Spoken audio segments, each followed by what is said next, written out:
الله عليه وسلم أعلموا الفرائض والقرآن وعلموا الناس فريق مقبول. أعوذ بالله من الشيطان الرجيم. بسم الله الرحمن الرحيم. الحمد لله আল্লাহ জাল্লা শানুহুর দরবারে অসংখ্য শুকরিয়া যে মহান আল্লাহ তাআলা আমাদেরকে এই বানিয়াপুর মাদ্রাসাতুল মদিনায় এসে আমাদেরকে বসার তৌফিক দান করেছেন।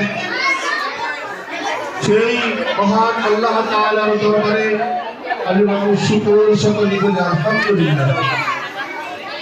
আল্লাহ তাআলা বলেন, যারা আমার নিয়ামতের শুকরিয়া আদায় করবে আমি তাদের নিয়ামতকে আরো বাড়ায় দেব। তো আপনাদের সন্তানদেরকে মাদ্রাসায় দিচ্ছেন, আপনাদের ছেলেমেয়েরা মাদ্রাসায় পড়তেছে,